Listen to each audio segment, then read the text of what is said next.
Go, go, go, go, go.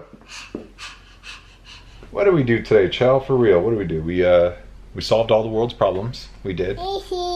Yeah, horsey. We won the lottery today. That's something very interesting. But you know, we're not cashing in that ticket just yet because you know we're really happy with the way things are going. And and I finally beat Elder Scrolls Online, 100%. What? Yeah, you weren't there. That was earlier. 100%. 100%. We've been playing that game for over a year, and I'm at like 4%. Ah, well, you're slow.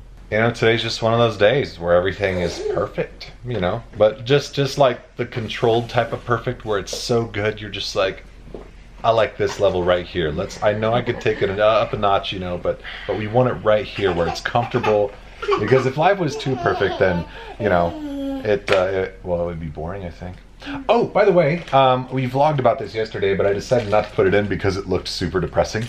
Which I didn't part? put it in.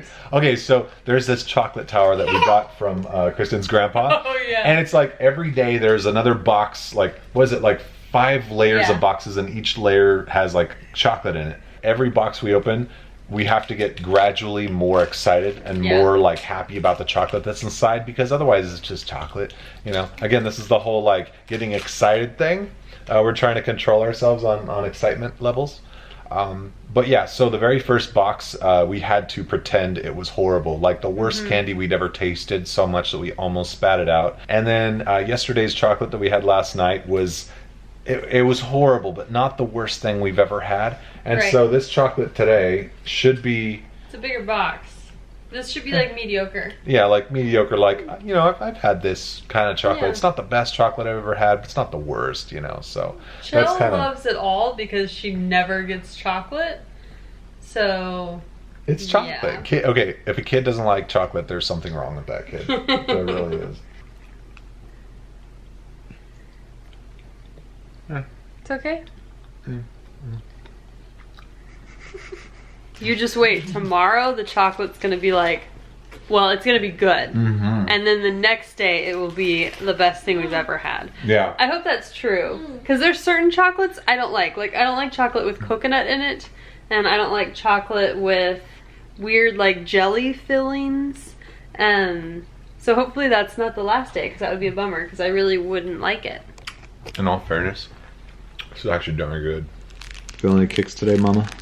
A few little ones, yeah. Yeah. This pregnancy is completely different than when I was pregnant with Chell. I feel like at 4 months pregnant with Chell, I was like barely showing, and you guys saw when we were eating the chocolates how big my belly already is. Now, part of that does have to do with my posture because I do not stand up as straight as I used to, but still. There's a baby growing in there, and he is getting very, very big. My symptoms with this pregnancy have been completely different too. I am 4 months along right now, so my morning sickness is starting to go away, although sometimes I definitely do feel very, very nauseous still. And I'm hoping that does not last the entire time because, oh, it is not fun. I didn't have any of that with Chell. 0 nauseous with Chell, 100% nauseous with baby number 2. I am also extremely tired all the time. I remember with Chell, I got very, very tired during the 3rd trimester, but before that, it was like I wasn't even pregnant. This baby, I am exhausted all the time. Part of that might have to do with the fact that we have a 1.5-year-old running around the house, and keeping up with her is pretty tiring, but I just feel exhausted all the time. The other big symptom I'm having right now is my body's just achy. I remember with Chell, again, at the end of the pregnancy, my stomach got really big and she got very heavy and my back started to hurt, but right now, just my knees, my back, just everything is achy all over, all the time. On the fun side, I am craving not really anything too crazy, but definitely some interesting things. My number 1 craving, oh my gosh, popsicles. I don't care what kind, as long as they're not banana. But popsicles I want all the time. It's actually funny how much I hate banana popsicles, because when my mom was pregnant with me, she loved banana popsicles. That was the one thing she had to have all the time. And I've grown up and I can't do the taste of banana popsicles. But you give me a popsicle of any other kind, all about it. I could eat popsicles all day long. The other things I'm craving, kind of strangely, is like a salad from a salad bar, but not a fancy salad, like the cheap iceberg lettuce, just like slather on all the toppings and ranch dressing, just salad. The cheaper the better. And milk. I don't know why, but I am drinking so much milk. I drink way more milk than Chell. I actually try to limit the amount of milk I drink so she can have some, but I am just, loving milk. Oh, and I put like Ovaltine in it because chocolate milk is amazing.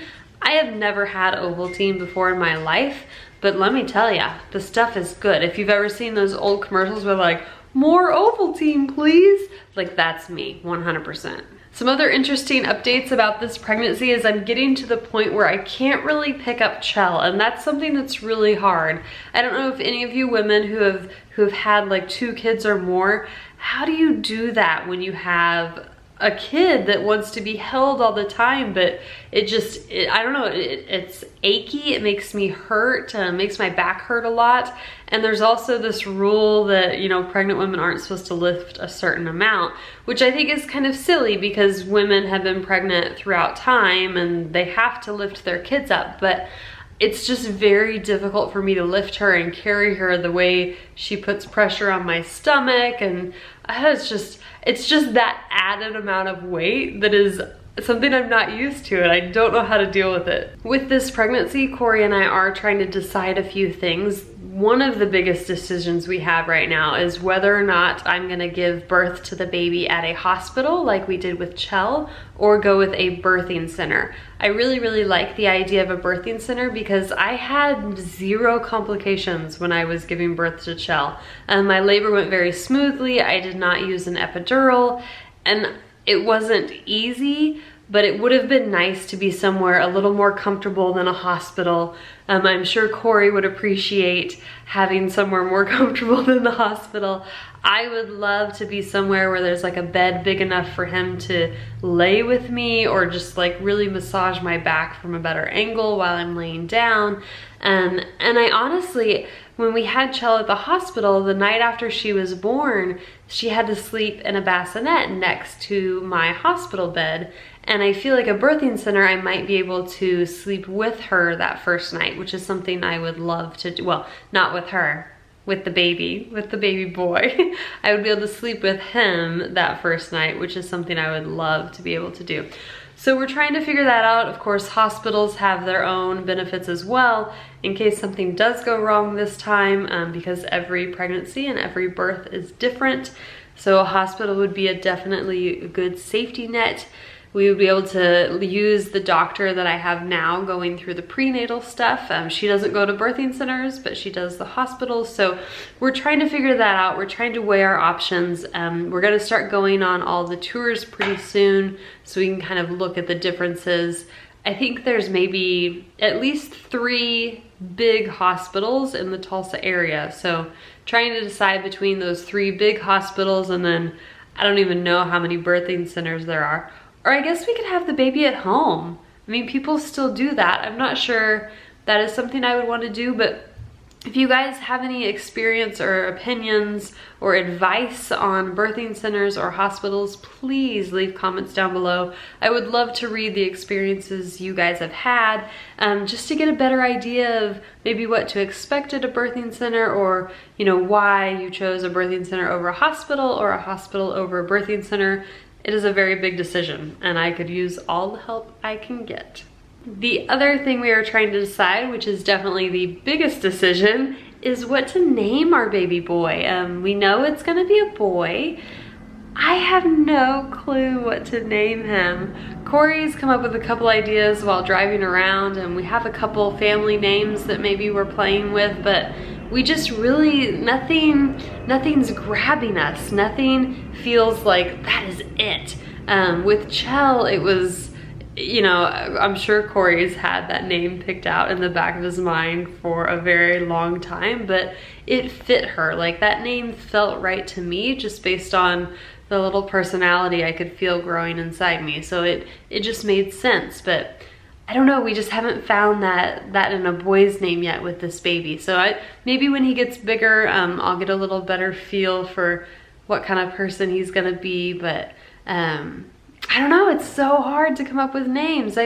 I'm not sure. I've read, you know, in previous vlogs when we told you guys it was a boy, you guys had some awesome names, but that's a really tough one. Picking a name for a human is a really intimidating task. That's where we're at right now. Still several months to go, and I'm sure this pregnancy is just gonna continue being different than my last one. I will try my best to keep you guys updated, if not here, then on my channel, because it's a really fun journey, and you know, we've already had a kid, but this one is equally as exciting somehow.